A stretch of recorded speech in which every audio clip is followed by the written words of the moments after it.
Sejam muito bem-vindos a mais um Iceberg, dessa vez Iceberg de Bleach. Até o momento eu não achei praticamente nenhum canal com um vídeo sobre. Não tem, você é inovador. E também Bleach é uma obra que eu gosto muito. Eu retirei teorias antigas ou muito viajadas, assim como também eu não vou ficar explicando os conceitos básicos. O vídeo vai estar lotado de spoiler. Ó, atenção, hein, pra vocês que adoram Bleach, tem spoiler de Bleach, hein. Toma cuidado, Então se hein. você é mimizento e liga pra spoiler, Mimizão. o Iceberg vai estar recheado. Primeiro red flag. Agora se você é um shed dos spoilers, pega uma bebida, um lanche Pô, segundo red flag, usou a palavra e vamos nessa. Fillers de Bleach. O anime possui 366 episódios, sendo 160 deles fillers. Olhando assim, é bem assustador pensar que quase metade dos episódios da série não é material adaptado do mangá. Isso acontece porque, no início, Bleach seria planejado apenas como mangá e não como série animada. Pô, isso aqui é inacreditável, a informação que tu me trouxe, irmão. Bleach no início era planejado apenas como mangá e não série animada. É claro, porra, o mangá veio primeiro. Tá de sacanagem, irmão? Caralho, 50 segundos de vídeo, eu já quero que tá. Essa quantidade monstruosa de fillers se dá por conta de que o mangá foi Caralho, porra, que lógico. produzido de uma forma que era difícil de adaptar. É muito comum o mangá conter painéis que ocupam a página inteira, então não tinha conteúdo suficiente pra caber no formato de um episódio. Pô, tá de sacanagem, cara. O que você tá...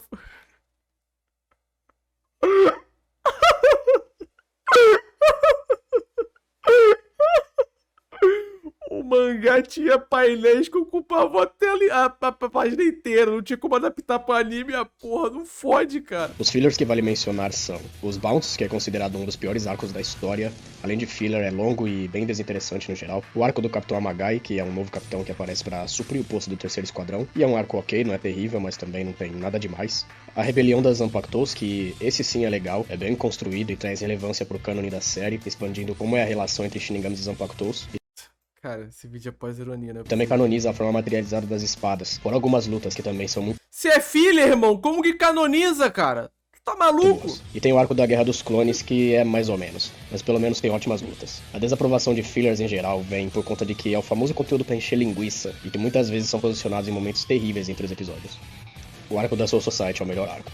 Bom, isso aqui é quase indiscutível pra muitos. Narrativamente falando, é verdade, os outros arcos de Bleach não trazem o nível de excelência que esse arco traz. Se o arco de Soul Society é o melhor arco de Bleach, acabou Bleach, né? A Soul Society expandiu o universo, trouxe novos personagens, desenvolvimento de personagens. O Kubo canonizou esse filler por usar o design da Zanpakuto do Kyokaro. Irmão, isso aí nem é filler, cara. Isso tá tudo... Caralho, vocês são muito burro, mano. Não tem filler em Bleach. Tudo é canônico, porque foi tudo que o Kubo queria. Tudo que tá ali o Kubo queria, então é canônico. Puta merda, mano. Vocês são tudo burro. É tudo novel, é tudo alguma coisa. Não tem... Bleach é tudo planejado, gente. Como assim? Por mais que outras sagas possam ser consideradas a melhor por gosto pessoal, o arco da Soul Society é sim tecnicamente o melhor. Contudo, quem acredita no Kubo como autor reconhece que as outras sagas têm Quem acredita no Kubo como autor, eu mesmo não acredito que o Kubo é autor. Pra mim ele é um suposto mangaka, tá? Eu não acredito. sim coisas importantes. O negócio é que em Bleach o simbolismo é muito grande e geralmente certos fatos não ficam tão explícitos ao leitor. Aí, ó, tá vendo? O simbolismo em Bleach é muito grande. Os poemas de Bleach, eles são muito fortes. Diferente de outras obras, como Naruto ou One Piece, por exemplo. Mayuri é o favorito do Kubo. Pô, esse cara aqui é o narrador? O que é esse cara? Especulava-se que o Mayuri era um personagem favorito do Kubo, devido a ele sempre desenhar com desenhos diferentes ao longo da série. E isso foi confirmado pelo próprio. O Mayuri é o personagem que o Kubo mais gosta de desenhar. Justamente porque o Mayuri é um ótimo personagem para experimentar criar visuais novos. E claro, os designs dele são sempre muito fodas. São, pô, são. Anime censurado. O mangá de Bleach é bem violento e várias cenas É bem foram sem. censuradas na adaptação, o que no geral não afeta muito o anime, mas corta um pouco do impacto de certos acontecimentos, e por isso eu pessoalmente considero o mangá melhor. A Guerra dos Mil Anos vai ser adaptada esse ano, e no mangá é um arco bem violento. Essa questão da censura me preocupa, pois é uma guerra, né? Mas vamos ver aí como vai ser. O Kubo tem preguiça de desenhar. Ah, ele tem. Até mesmo na época que Bleach era lançado, o mangá recebia críticas por ter muitos painéis sem nenhum diálogo ou só com um fundo branco. Claro que nessas ocasiões é feito dessa forma para exaltar as expressões dos personagens, e não tem nada de errado nisso, é uma técnica comum em mangás. Arco Turn Back the Pendulum. A saga do passado no anime ocorre normalmente, porém no mangá os capítulos desse arco possuem numeração negativa. Isso é porque esse arco se passa 100 anos antes do início da história Maneiro. principal. Esse fato causou confusão em alguns que estavam lendo o mangá, por não ser um flashback, sim um arco separado, que passa um pouco antes da Batalha da Cidade. E até já aconteceu desses capítulos de numeração negativa não estarem disponíveis no Jack Sparrow, justamente por causa da numeração. Bleach foi rejeitado pela Shonen Jump. Foi. Esse aqui todo mundo já sabe, mas é uma história controversa. Diz a lenda que o conceito inicial de Bleach que Tite Kubo apresentou à Shonen Jump foi rejeitado pelos editores devido a ter muitas similaridades com outra obra, Yu Yu Hakusho de Yoshihiro Togashi. Após não ter sucesso em seu último trabalho, Zombie Powder, Kubo se viu distante do sonho de se tornar mangaka. É então que ele recebe uma carta do mestre Akira Toriyama, o encorajando a não desistir de seu trabalho. E que logo depois o conceito inicial foi revisado pela Jump, e então o mangá foi publicado. Depois de um tempo após o surgimento dessa notícia, Aconteceu de fato. começou a ser levantadas questões sobre a veracidade dessa história. Por mais que o Kubo seja um grande admirador do trabalho de Toriyama, ele nunca confirmou essa história. Pô, será que é verdade? Será que o Akira Toriyama mandou um zap de apoio falando: Kubo, não desista, tá? Não desista, você será o maior mangaka do século. Não só isso, mas não há fontes confiáveis que confirmem se essa lenda é verdadeira. Bleach e Nirvana. O nome Bleach foi dado à obra por lembrar o complemento das partes brancas nas vestes negras dos Shinigamis. Pode ser referência à purificação dos rolos, devido ao nome ser traduzido como alvejante ou branquear. E como o Kubo é um grande apreciador da cultura ocidental, também causou o nome de sua obra como homenagem ao primeiro álbum do Nirvana, casando como uma homenagem à banda. Filmes Pô, obrigado, Nirvana. Olha a merda que vocês fizeram pro de mundo. Bleach. Filmes de anime são feitos puramente para promover a obra. A maioria do conteúdo desses filmes são fillers. Em poucas ocasiões acontece de acontecimentos do filme serem adicionados ao canon ou terem relevância no contexto geral da história. Nesse caso fica a critério desses filmes trazer conceitos que valem a pena assistir. Bleach possui 4 filmes. Memories of Nobody, que é mais leve, envolve o plot da nova personagem Senna e de um clã banido da sua society. É um filme legal e divide opiniões sobre ser canônico, pois o Vale dos Gritos que aparece no filme também está presente na novel Can't Fear Your Own World. Aí, ó, na novel O segundo filme, Diamond Dust Rebellion, que é uma bosta. Tipo, esse filme é meio sem pé nem cabeça. O Shunsui, que é um dos caras mais fortes, toma um pau pro Kusaka, que é um vilão bem pé rapado. O Kusaka também é meio meh, não explica direito como ele foi revivido. O ajudam sem nenhum motivo, e também o próprio Hitsugaya, que é o protagonista desse filme, ele faz algo que ele nunca faria, que é desistir do posto de capitão. Fade to Black. Esse filme é puro fanservice. Tem quebra-pau entre Ichigo e Renji, tem Kisuke roubando a cena com o manto de capitão, tem Zaraki metendo louco e dando um pau em todo mundo, e tem Rukia Gótica no final. Do contrário dos outros, esse filme respeita a personalidade, as relações e o envolvimento dos personagens na história. Os irmãos, Homura e Shizuko, são meio chatinhos, mas dá pra relevar. E esse filme tem uma animação muito bonita, por sinal. E o quarto filme, Hellverse, que tinha potencial. Ele expande um pouco o conceito do inferno, que só foi representado no começo da série. Mas o filme possui muitos furos. Os personagens que aparecem nele não são desenvolvidos, o enredo tenta se encaixar na cronologia principal, mesmo sendo algo impossível de acontecer. Porém, a animação é boa, certas interações são bem interessantes e possui um desenvolvimento controverso. O próprio Tite Kubo foi anunciado por participar diretamente do filme. Mais tarde foi confirmado por ele mesmo que sua participação foi mínima e que ele não queria seu nome atrelado a esse filme. Snipe. A princípio, o mangá seria bem Camada 2, tá? diferente da versão final, tanto em conceito quanto em design de personagens. Os personagens usariam armas de fogo no lugar de espadas. Porra, seria bem melhor! Por que não tem armas de fogo em Bleach, porra? Daí o nome Snipe. Kubo mudou de ideia, pois ficaria melhor os Shinigamis usando espadas do que pistolas, mas conforme o desenvolvimento da obra, isso não impediu de incluir armas em algum momento. Em Snipe, a Rukia seria a protagonista. O Ichigo foi feito bem depois. Ele usaria óculos e teria cabelo preto ao invés de laranja. Eu vi em algum lugar que a cor favorita do Kubo é laranja, então deve ser por isso que ele mudou a cor de cabelo do nosso prota. Snipe também é o nome do capítulo 600 de Bleach, fazendo referência ao Ryubaru, né, que é um sniper. Zombie Powder. Na chegada dos anos 2000, grandes sucessos da Jump haviam acabado. Nisso, a revista se viu à mercê do surgimento de novos sucessos para recuperar sua glória. Na época, a Shonen Jump começou a enfrentar uma queda tanto em popularidade quanto em vendas, mesmo tendo sucessos como One Piece e JoJo em publicação. É então que em 1999 surgiria uma nova era para a Shonen Jump, com a chegada de Hunter x Hunter, Naruto, e Tite Kubo faria sua estreia com o Zombie Powder. Logo no início, tem uma nota do autor dizendo que aquele era seu primeiro mangá, e que o tema seria de luta. Zombie Powder não foi tão bem recebido pela crítica, mesmo tendo boas ideias e conceitos ambiciosos. O projeto não tinha o que era preciso para ser um sucesso da Jump. A série era muito focada em ação e lutas, e tinha uma falta de foco em sua história. Nesse mangá, o Kubo não conseguiu trazer suas ideias pro papel, devido a não estar acostumado com o sistema de publicação semanal da Shonen Jump. Eu li o mangá e é legal, o Kubo pegou alguns elementos desse Esse cara, ele é muito fã do Kubo, né, bizarro? primeiro trabalho, mas dá pra ver que suas obras posteriores são bem melhores. Burn the Witch. Burn the Witch pode Esse é bom. ser visto como uma série spin-off. Possui vários elementos de Bleach, como as magias e a divisão da sua society de criaturas sobrenaturais. Não muito tempo depois da estreia do One Shot, seguido de 4 capítulos para fechar a primeira temporada, Se esse cara não for um narrador com roteador de voz, eu sou uma geladeira. foi anunciada uma adaptação da série que saiu em 2020. É impressionante Sou muito fã dessa coxuda peituda. pensar que os caras conseguiram fazer um anime enquanto o mangá estava sendo publicado. Duvido que na época, quando foi anunciado, ninguém pensou como eles vão ter material para fazer uma adaptação. Não foi fácil, mas conseguiram. Quando o One Shot saiu em 2018, Kubo foi requisitado para um anime de Burn the Witch. Talvez a Jump saiba que Tite Kubo é valioso como autor e queira mantê-lo para futuros projetos. Burn the Witch ainda está em andamento, e o Kubo já se pronunciou sobre a produção, dizendo que está feliz em trabalhar a seu ritmo, para compensar sua obra principal, que foi tão injustiçada pelo sistema de publicação. Informações sobre a produção de Burn the Witch são bem restritas, mas o Kubo não deixa de se pronunciar e os fãs aguardam ansiosamente a continuação. Muito valioso. Togabito.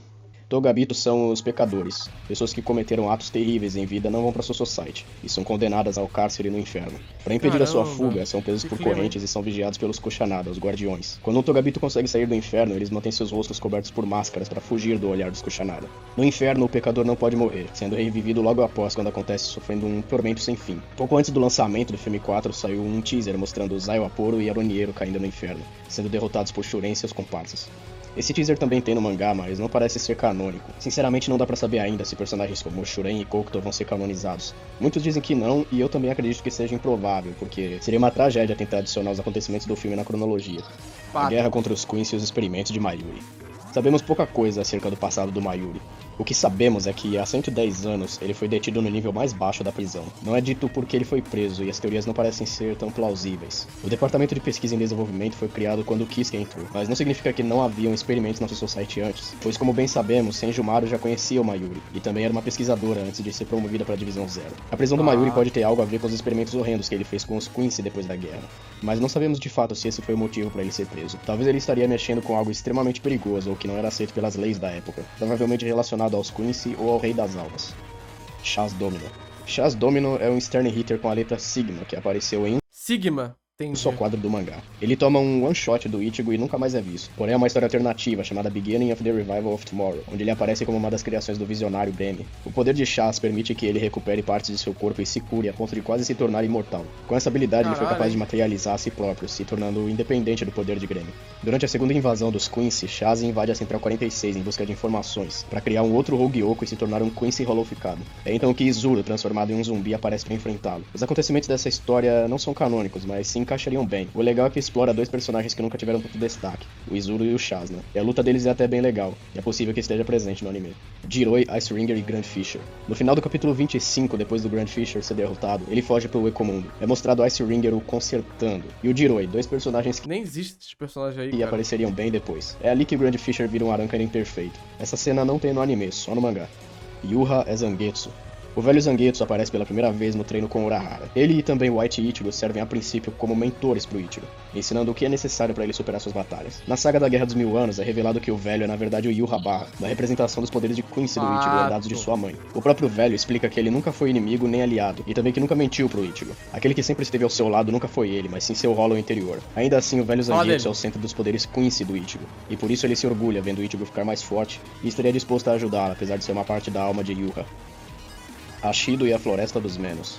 Essa parte da Floresta dos Menos foi cortada do mangá, sendo inserido apenas no anime como um filler. Na época, Kubo projetou alguns rascunhos do Ashido, e esse pequeno filler foi produzido pelo próprio Kubo. Ashido é um Caralho, o próprio Kubo que animou? Foda. Shinigami que junto de sua equipe combateram vários Hollows numa invasão à sua society. Em determinado momento, esses Hollows fugiam por uma garganta, e Ashido e os demais os seguiam até o Ecomundo, ficando presos na Floresta dos Menos. Ashido foi o único que sobreviveu, e a que tudo indica ele ainda está vivo. Tanto o conceito da floresta e o Ashido são canônicos. O que eu não acho que é canônico são os acontecimentos do filler, que a Rukia vai lá e encontra ele. Ashido é mencionado na novel Spirits Are Forever With You, numa conversa entre Shunsui e Kuriashiki. É levantada a questão de um suposto Shinigami desaparecido no Ecomundo que pode estar vivo. Bleach Piloto.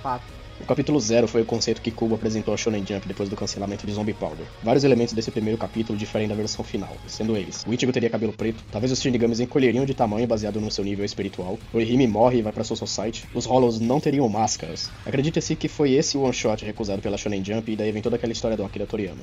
Bleach Live Action. Tem um live action de Bleach que é um bom live action, tá? Diga-se de passagem. Saiu em 2018. Bem, antes desse daí, um outro seria lançado, uma versão americanizada, que não foi aprovada pelo Kubo e foi rapidamente cancelado. Praticamente não existe mais nada sobre esse filme, exceto uma imagem que eu vi em algum lugar, mas eu não consegui achar.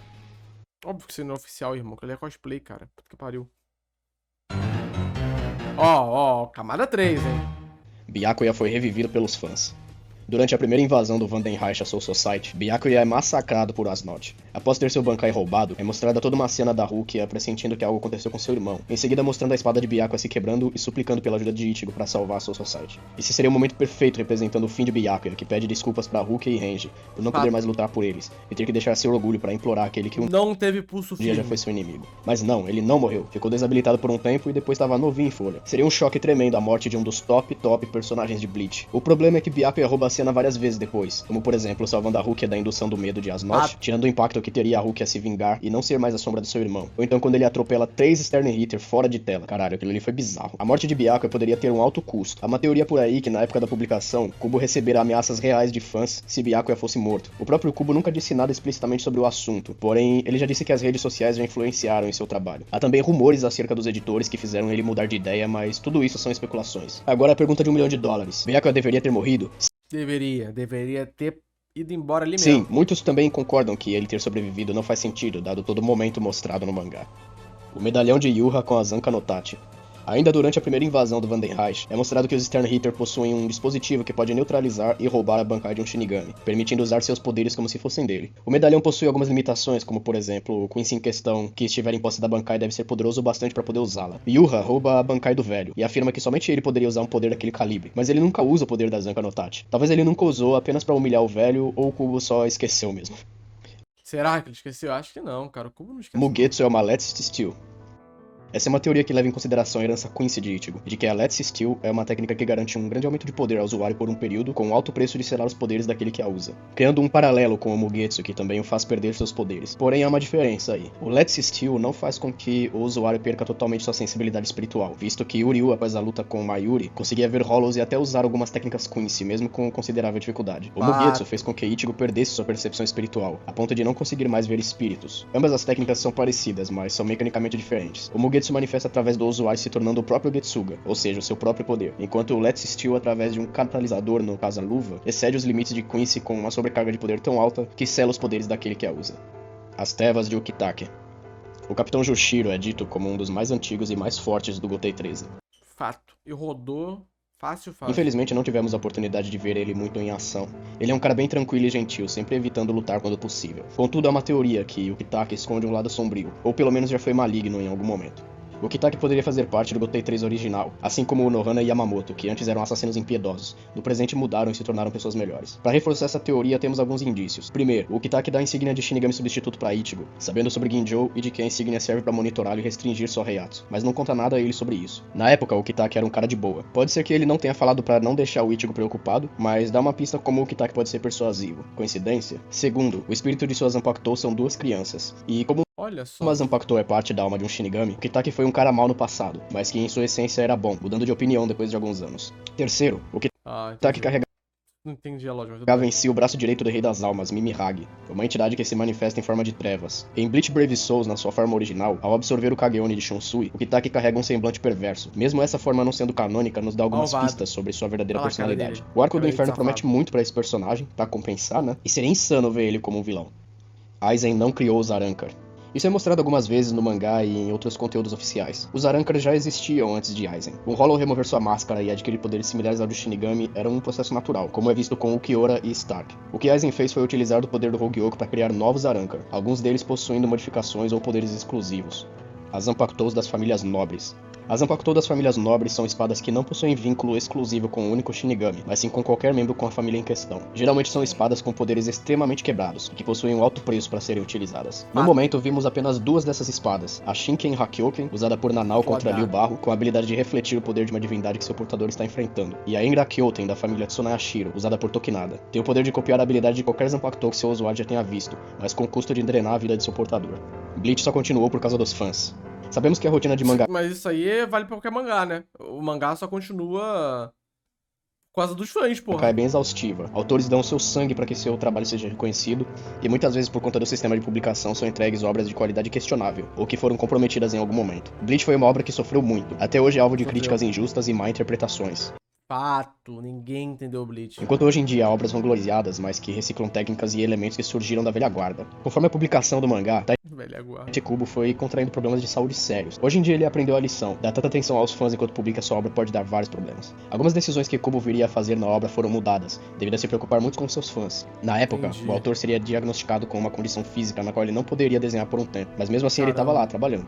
Que Quanto a clima, isso hein? surgiriam problemas psicológicos, e depois do término do mangá, ele começou a se sentir bem mal. Com o surgimento de novos trabalhos, Burn the Witch, Novel, a adaptação da Guerra Sangrenta dos Mil Anos, o mental do Kubo, assim como sua saúde, foi melhorando. Ele sempre dizia como estava sua condição, mas não foi por causa dos fãs que Bleach continuou, pois Bleach nunca foi cancelado em primeiro lugar. A Guerra dos Mil Anos seria o arco de conclusão de Bleach, isso é fato, mas é nítido que muitas coisas não foram executadas como planejado. O anime também foi pausado e adiado justamente para dar tempo pro material ser adaptado. Ultra Unholy Hearted Foi por isso sim, o anime de Bleach ficou 10 anos parado pra dar tempo, foi assim. Machine. Um dos trabalhos iniciais do Kubo. Foi um one-shot lançado em 1996. Ao que parece é um protótipo de Zombie Powder e que não foi devidamente finalizado. É um trabalho bem obscuro do Kubo. Nunca foi cancelado, não. Mano, entenda, Bleach nunca foi cancelado, tá? O narrador provou pra gente que Bleach nunca foi cancelado, tá? Ele trouxe lá uma fonte lá de um sonho que ele teve de que Bleach não foi cancelado, e que isso é invenção. Então não foi, mano. E não há muita informação sobre sua produção, mas está disponível por aí no Jack Sparrow. A Guerra dos Mil Anos original. Há 1000 anos atrás, foi travada uma batalha entre Yhwach e Yamamoto. Na época, Yamamoto comandava o Gotei 3 original, e Yhwach, tendo domínio sobre algumas terras, já formava os Stern Hitter para conquistar a Soul Society. O que temos dessa batalha são apenas menções, não há flashbacks e nem detalhes de como foi esse combate. O que podemos presumir é que, como ambos tinham homens à sua disposição, foi travada uma guerra entre Shinigamis e Quincy's. Sabemos que nenhum dos lados foi vitorioso, mas Yhwach levou a pior, tendo que enfrentar o poder da Zanka no Tachi de Yama, perdendo seus poderes ao término da batalha. Nisso levaria 1000 anos para o rei recuperar suas forças, seu intelecto e seus poderes. Can't Fear Your Own World é canônico. A novel que sucede o arco da guerra, centrado no Shurei, explica algumas pontas soltas deixadas anteriormente e desenvolve conceitos que existiam antes, como as famílias nobres, por exemplo. Novas bancais são introduzidas e alguns mistérios para dar uma animada. A novel é sim canônica, foi escrita pelo Ryogo Narita com supervisão do Taichi Kubo, que também escreveu Spirits Are Forever With You. Caralho, o autor de Durarara que escreveu? Foda. Já pensou se viesse um anime da novel? Nossa, seria Porra! Deveria ter. insano. Deve ser melhor que o próprio Bleach. Kira está vivo. Após ser gravemente ferido por Bass B durante a primeira invasão do Vandenreich, acreditava-se que ele estava morto. É revelado que Mayuri o resgata e realiza processos em seu corpo, praticamente tornando-o em zumbi. É mostrado Izuru nessa forma enfrentando o Stern Hitter Sigma, com atributos do seu corpo aumentados. Mais pra frente, Sigma. Izuru enfrenta Liu Barro. Com o passar das lutas, ele utiliza com cada vez mais maestria as habilidades de suas Zanpakutou, como é mostrado em No Reference from Hell. Os Quincy e o Medo da Morte. Ao contrário dos Shinigamis que purificam os Hollows e enviam as almas para sua Society, Quincy os destroem completamente, pois os Hollows são nocivos aos Quincy, resultando em sua morte se entrarem em contato com eles. Os Shinigamis governam o equilíbrio dos mundos, mantendo um balanço entre as almas do mundo humano e sua Society. Devido a isso, o objetivo de Yhwach, como pai dos Quincy, era acabar com esse conceito, unificando os mundos e tornando a vida e a morte uma coisa só. Para isso, seria necessário matar o pináculo que mantém essa divisão dos mundos, no caso o Rei das Almas, que é referido não como uma pessoa, mas como uma coisa que controla o equilíbrio. É uma o medo entidade. da morte é um tema frequente aos Quincy, representado em alguns poderes de que Yhwach usa para reviver a si mesmo ou seus homens. BD9 e Robert Akutrone. O que há sobre esses dois é um mistério que gira em torno da designação do xerife de ambos, que não foram revelados, apenas pistas do que poderiam ser seus poderes. BD9, apesar de ser classificado como um Quincy, não parece ser humano. Na sua luta contra Ele nem lembra o poder, esqueceu de colocar o poder, o cubo, e fica nesse caô aí. a Soifon, ela questiona se ele poderia ser um robô, e mesmo tendo personalidade própria, ainda assim o BD9 se comporta de maneira meio artificial. Ele tem uma ânsia em extrair informações, sendo refletido em seus poderes de extração de dados. Nesse caso, como ele é a letra K, poderíamos assumir que ele seria The Knowledge, o conhecimento. No caso de Robert, o N, é mais complicado. Um bem plausível seria The Nimble, o veloz, por conta de suas habilidades focadas em velocidade. Outra teoria muito boa do canal Mr. Tomo é que ele seria The Navigate. Seu poder seria identificar o ponto fraco do inimigo e explorá-lo para realizar um ataque surpresa. Talvez o Kubo tinha planos para esses dois personagens que foram descartados de maneira bem estranha. E esses dois também podem ser uma prova de conteúdo que não foi executado da melhor forma. BBS manteve o Bleach vivo. Pra quem não sabe, Bleach Brave Souls é um jogo mobile que também foi disponibilizado para PC e consoles. Adquire licenças para produzir conteúdos de Bleach, e o jogo tem vários conteúdos como personagens da novel e formas exclusivas. Por exemplo, estão presentes no jogo personagens da saga do mangá, os Quincy e outros personagens que aparecem em novels. Essa informação de que o BBS manteve o Bleach vivo não é verdade. O jogo é um dos produtos que promove a marca, a franquia como um todo já é bem rentável. Imagina, Bleach ficou vivo por causa de um jogo de celular, aí é loucura mesmo. Aí o fã de Bleach tem que ficar triste, chateado. Que porra, o que é mais relevante em Bleach é um jogo de celular, então fodeu. E dificilmente só um jogo de celular seria o suficiente para continuar a produção do mangá e de anime. A verdadeira motivação de Aizen. Aizen Sousuke, com certeza o personagem mais importante de toda a obra. Aizen expressa seu objetivo de forma clara, destronar o rei da sua society, tomar posse do posto acima dos céus e construir um novo mundo. Levando em consideração o quão cauteloso ele é, Aizen não iria invadir o palácio do Rei das Almas, sabendo da Divisão Zero sem estar devidamente preparado para uma batalha. Pois, como ele já sabia, matar o rei seria fácil, mas é óbvio que os caras iam defender. Os acontecimentos envolvendo sua traição, se unindo aos Hollows A verdade é que Bleach ficou vivo por causa da Bleach Brasil, isso é verdade. Pouco se fala do DC, tá? Da importância do DC para Bleach. E criando um exército de Arankars, seres considerados inferiores pela estrutura dos Shinigamis. É um simbolismo claro da sua motivação. Boa noite, Mitch. Em qual sentido vocês usam a palavra advento? Pô, Tóquio, eu tô com sono do caralho, irmão. Vou te falar uma parada, eu tô com muito sono. Tipo, papo de eu acabar o vídeo e fechar a live pra dormir, tá ligado? E tu me vem perguntar em qual sentido a gente usa a palavra advento? Pô, irmão, com todo respeito, cara. Porra. Pessoal, o desprezo pelo sistema, destruir a estrutura corrupta e arcaica da Soul Society pela raiz. Gotei 13 original. Segundo Yuha, a primeira geração de capitães era um grupo temido, assassinos impiedosos que lutavam apenas por si mesmos. Sabemos que Yama e Unohana eram os membros dessa primeira geração, e com o passar O advento dessa mensagem é uma loucura, pô. do tempo, várias mudanças foram acontecendo na organização, até se tornarem um grupo militar que conhecemos hoje. Pecado original. No início de tudo, os mundos eram um só, um cenário caótico, sem a presença da morte. Os humanos e as almas viviam no mesmo plano. Nascia então o Rei das Almas, Muito feio o Rei das Almas, cara. Papo reto, olha lá a cara dele. eliminando os Hollows que caçavam incessantemente os humanos. Assim como as outras raças, os Hollows se tornaram parte do sistema mundial. Os ancestrais das 5 grandes famílias nobres apresentaram soluções para resolver esse caos. O líder Kuchiki propôs mais ordem para trazer o equilíbrio. O líder Sou fã. Shihoin afirma que deve ser tomada uma medida para que a estagnação do mundo cesse. O líder Shiba traz a proposta de purificação dos Hollows, Shiba tal como cachorro, ao invés tá? de sua total eliminação. Não é clara qual foi a ideia do líder Tsunade Hashiro, mas desde a antiguidade já planejavam controlar o poder do Rei das Almas. Pois para dividir os mundos seria necessário um grande poder, e o líder Tsunade Hashiro disse que o Rei das Almas deveria ser usado para isso. Os Shinigamis mutilaram e escravizaram o rei, o selando em um cristal. Talvez se mantém consciente, mas incapaz de executar qualquer ação. Esse ato terrível atribuiu os Shinigamis como os inimigos, tanto pelo rei quanto pelas suas partes. Zayo Apor já foi o Espada Zero. No capítulo 295, Noitara menciona que Zael Apora não é mais uma espada. Essa situação é explicada na novel Spirits Are Forever With You. Zael, após se tornar um Vastolord, é designado como Espada Zero da primeira geração de espadas. Porém, sua força e instinto o impediam de evoluir como cientista. Ele então separou a parte violenta de si na forma de seu irmão Ilfort, o qual ele devorou quando se tornou um Hollow. No processo, Zael enfraqueceu e foi deposto das espadas. Com o tempo, ele foi se aprimorando e foi admitido novamente no grupo. Pícaro e os privarão a espada. É afirmado na novel que o terceiro número de um privarão a espada. Pô, mas vem cá. Não sei o que eu ia falar. Eu ia falar que esse iceberg não faz sentido, porque tudo que tá aqui a gente já sabe, tá ligado? Tá na novel, tá na mangá, tá no anime. Não é nada de tipo, nossa, olha que bagulho secreto, putz. Olha esse meme de Bleach que bombou em 2007, tá ligado? É tipo só um compilado de informações específicas. Ou eu tô maluco? Eu tô maluco? Eu acho que eu tô maluco. Espada corresponde ao seu antigo rank. Eu não sabia? Claro, tu nasceu em 2003, cara. Em 2003 tu não sabe porra nenhuma, né? Tem o quê? Tu tem 12 anos agora? Os Pícaros são descritos como Arankar 102. Nesse caso, ele seria o Espada número 2. Isso quando Aizen tomou o controle do Ecomundo, e parece que a princípio Baragan não era o segundo Espada. Mais tarde que Pícaro seria deposto e Baragan subiria ao poder. Asgearo Ivan e Luders Frigen. Luders e Ebern eram 2 Arankar a serviço do Vandenreich. Além dos Vou mandar um iceberg de Hollow Knight. Ou pretendo jogar, meu querido. alguns Arankar Segura um pouquinho esse iceberg. se juntaram ao Império, e especificamente Ebern Se tu tivesse tirado esse vídeo e ninguém ia reclamar, irmão, esse vídeo foi patrocinado pro meu mano Danilo. Tá? Pode respeitar? abandona sua natureza Arankar e utiliza poderes de Quincy, apesar de bem limitados. Eu pessoalmente acredito que Yuha que concedeu os poderes para ele conseguir usar, mas ambos foram rapidamente eliminados por ele, talvez por Yuha não conseguir tomar os poderes de volta por eles serem Arankars e não Quincy's legítimos. Ururu e Tinta. Nemu foi criada a partir da junção de corpo e alma Mó peituda, mano. É bizarro. artificiais. Segundo Mayuri, essa seria uma criação exclusiva, porém Kisuke foi capaz de criar Ururu e Jinta, 2 almas artificiais com a capacidade de crescerem e evoluírem assim como a Nemu. Apesar de parecidos, os experimentos foram criados de formas diferentes, e pode ser que o Kisuke tenha começado esse projeto após ser exilado. Não se sabe como ele fez isso ou qual seria o motivo. A Soul Society ia repetir o pecado original. A hipótese de Yhwach conseguir matar o rei já havia sido pensada. Nesse caso, o único indivíduo capaz de substituí-lo seria o Ichigo. O plano seria selar Ichigo e separar as partes de seu corpo, tornando-o o pilar de sustentação dos mundos, repetindo o pecado original. Yuha absorveu o rei, e não o destruiu de fato. Isso contribuiu para que seu corpo fosse usado como rei das almas após o fim da guerra. Ainda assim, esse plano não daria certo, pois Yuha, com o Almighty, ainda seria capaz de invadir o palácio e matar Ichigo como rei das almas. Ou seja, ele ainda executaria seu plano e daria fim a um dos únicos que seria capaz de enfrentá-lo.